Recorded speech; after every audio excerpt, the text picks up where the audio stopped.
Olá pessoal, tudo bem? Vamos hoje falar sobre a inversão do ônus da prova, né? Que foi aquele tópico que a gente deixou para a aula de hoje, da aula passada, acerca dos direitos do consumidor, certo? A inversão do ônus da prova, que está lá no artigo 6º, inciso 8º, ela é de essencial importância. Por quê? Porque ela não se refere apenas ao direito material, né, do consumidor, mas aqui a gente já entra na questão sobre a tutela do consumidor em juízo, certo? Via de regra, lá no CPC, nós temos que o ônus da prova acerca do direito, né, a ser provado, ele é do autor, né? Se a gente está falando aqui de uma tutela de consumo, então nós estamos falando de que o autor, ele efetivamente ele é o consumidor e que esta ação judicial, seja ela individual ou coletiva, né, ela vai ser regulada de acordo também com o CDC, né, o Código de Defesa do Consumidor. Então, o artigo 6º, inciso 8º, ele fala que o direito do consumidor vai ser quanto à facilitação do ônus da prova, né? Devendo haver, inclusive, a critério do juiz, a sua inversão. Então, como é que a gente faz isso, né? Esse artigo ele é essencial por quê? Porque muitas vezes o consumidor ele não tem como construir a prova do seu direito, né? Ele não tem documentos ou ele não tem a possibilidade econômica, muitas vezes, de fazer a prova de que o seu direito que ele está ali pleiteando, ele de fato ele existe. Exemplo, você vai no banco fazer um empréstimo pelo caixa eletrônica, certo? Pelo caixa eletrônico. E aí você faz um empréstimo no banco e aí depois descobre que aqueles 10 mil reais que você pegou emprestado, ele virou 30 mil de dívida.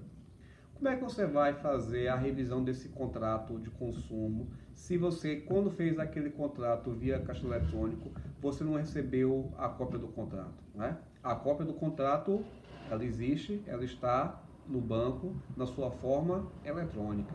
Então, você só vai poder fazer a revisão do contrato se o banco apresentar em juízo a via daquele contrato que estabelece, por exemplo, taxa de juros, encargos, né?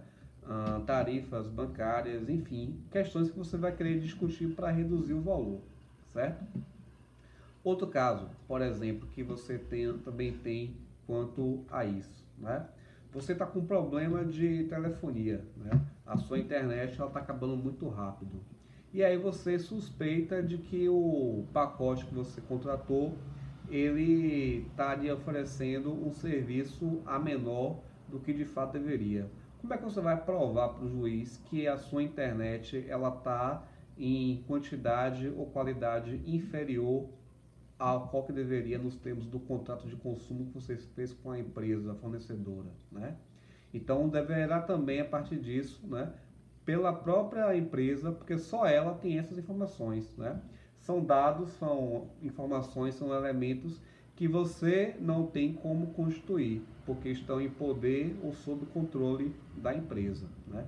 Então, por conta disso, aqui nós temos a inversão do ônus da prova, aonde a partir deste mecanismo, o juiz, a depender dos critérios, ele determina que a empresa ela prove que de fato você, consumidor, não, está errado, né?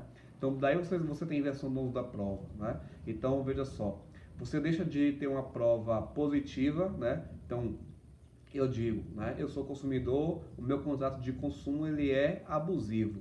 Se eu não tenho documento para mostrar que ele é abusivo, o juiz ele vai inverter o ônus da prova para determinar com que a empresa ela diga que aquele contrato ele não é abusivo, ou que ele não tem cláusulas ilícitas, né? Ou que ele tem alguma ilicitude ou alguma cobrança indevida, enfim. Então, isso se dá a partir do Instituto da Inversão do ônus da prova, né? Onde não vai caber mais ao consumidor provar o seu direito, mas vai caber ao fornecedor provar, né, enfaticamente que aquele direito do consumidor não existe, certo? O nosso CDC ele estabelece critérios, né? Veja, o artigo 6º, inciso 8º, ele fala que cabe ao juiz da causa ao apreciar aquela ação de consumo, né, ele estabelecer a inversão do ônus da prova. Então vejam, gente, né, a inversão do ônus da prova, ela não se dá de forma geral, né, ela se dá de forma específica, cada caso, né? Então, numa ação A, o juiz pode autorizar, numa ação B, o juiz pode não autorizar, numa ação C, o juiz pode autorizar e por aí por diante, certo? Então, é uma questão casuística, tá? Não é uma forma geral. Então, cabe a cada juiz, né, a cada ser, né, juiz, ele, a partir dos seus critérios de convencimento, de motivação, ele compreender se ele vai determinar ou não a inversão do ônus da prova, certo? Bom, o artigo 6º, inciso 8º, ele fala sobre uma palavrinha que é quando, né? Então, ele diz lá, né? Então, ele fala de quando, a critério do juiz, né, haverá inversão do ônus da prova. Só que esse quando, ele é uma cláusula aberta. Por quê? Porque não diz exatamente em que momento é que o juiz ele vai determinar a inversão do ônus da prova, certo? Vocês sabem, pela experiência que vocês já têm, né, já que vocês estão dentro dessa disciplina de direito do consumidor, que o processo judicial ele é apreciado pelo juiz em vários momentos, né? Então isso pode acontecer em tutela antecipada, de urgência ou de evidência. Isso pode acontecer no despacho saneador, né? Logo depois que o réu apresenta a contestação e nós vamos abrir o prazo para réplica, então você tem um despacho saneador. Isso pode acontecer na audiência de instrução, né? Que já que você está falando aqui de um direito probatório, então vai ser na audiência de instrução que isso também pode ser analisado pelo juiz, certo? Ou então isso pode também acontecer na sentença, né? Então são em vários momentos que o juiz ele pode, né, determinar a inversão do ônus da prova, certo?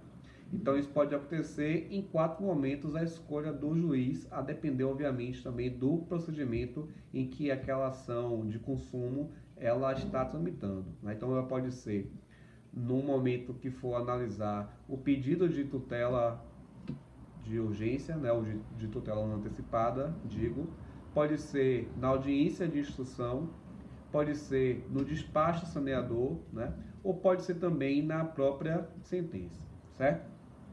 Além disso, ele diz que o critério do juiz ele vai levar em consideração a título de 2 quesitos. Primeiro, verossimilhança da alegação do autor. O que é uma coisa verossímil, né? Uma coisa verossímil é uma coisa que você não tem como dizer que ela é verdadeira, né?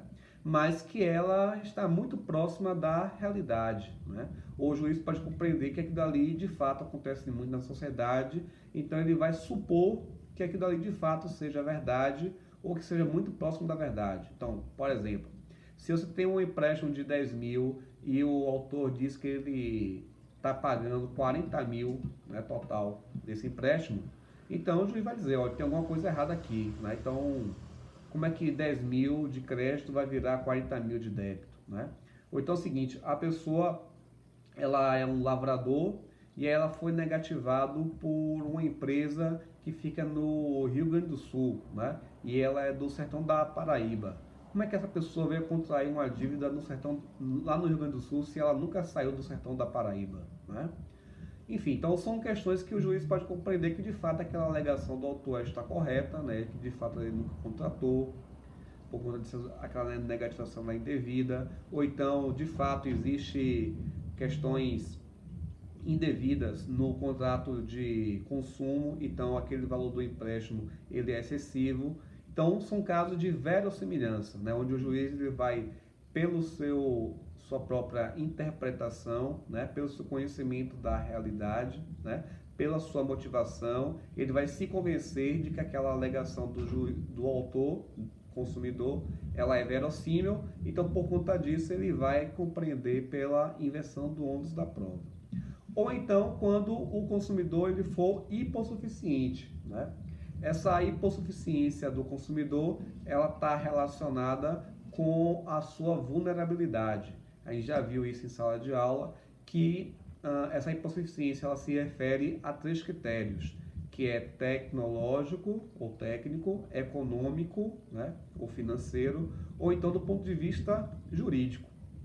Então, se aquela prova for de difícil constituição pelo autor, né, porque ele é hipossuficiente para realizar aquele tipo de prova, né? Então, por exemplo, como é que ele vai provar que a quantidade de dados de internet está abaixo do que ele contratou efetivamente, né? Como é que ele vai provar que ele tem um consumo de energia equivalente a R$ 100 e agora a empresa de energia está cobrando para ele R$ 1.400 de energia no mês, né? Como é que ele vai provar efetivamente que aquele consumo dele não condiz com aquele consumo que estão cobrando dele, né? Então são questões que ele não tem como fazer, né? Então, por questões de hipossuficiência, pode também o juiz determinar a inversão do ônus da prova, ok? Bom, esse tipo de inversão do ônus da prova, quando você tem lá a hipótese do artigo 6º, inciso 8º, que fica a critério do juiz, ele é chamado de inversão do ônus da prova ope judicis, né? Porque fica a cargo do juiz de forma casuística, né? Cada ação ele vai se comportar de acordo com o que ele tiver no processo, né, de elementos, onde ele vai determinar ou não, né, em cada caso, se ele vai autorizar a inversão do ônus da prova, certo? Mas nós temos um outro tipo de inversão do ônus da prova que não está no artigo 6º, inciso 8º do CDC, né, mas que está em outros artigos também do nosso Código de Defesa do Consumidor, que é chamada inversão do ônus da prova ope legis, né? Ou seja, que a própria lei ela já determina, né, de forma sumária, de forma objetiva, de forma clara, que independente da compreensão do juiz, você terá a inversão do ônus da prova, certo? Serão aquelas hipóteses de responsabilidade objetiva do fornecedor sobre o fato do produto ou fato do serviço, né? Que a gente tem isso lá no artigo 12, parágrafo 3º, inciso 2º, e artigo 12, parágrafo 3º, inciso 1º. Então, nestes casos, a inversão do ônus da prova ela é automática, né, porque é aplicação direta da lei, então independe do convencimento ou análise do juiz, ok? Além disso, nós temos também a hipótese do artigo 38 do CDC, que fala sobre a publicidade, né? Então, nos termos do artigo 38, nós também temos uma inversão do ônus da prova denominada ope legis, tá certo? Então, até a próxima.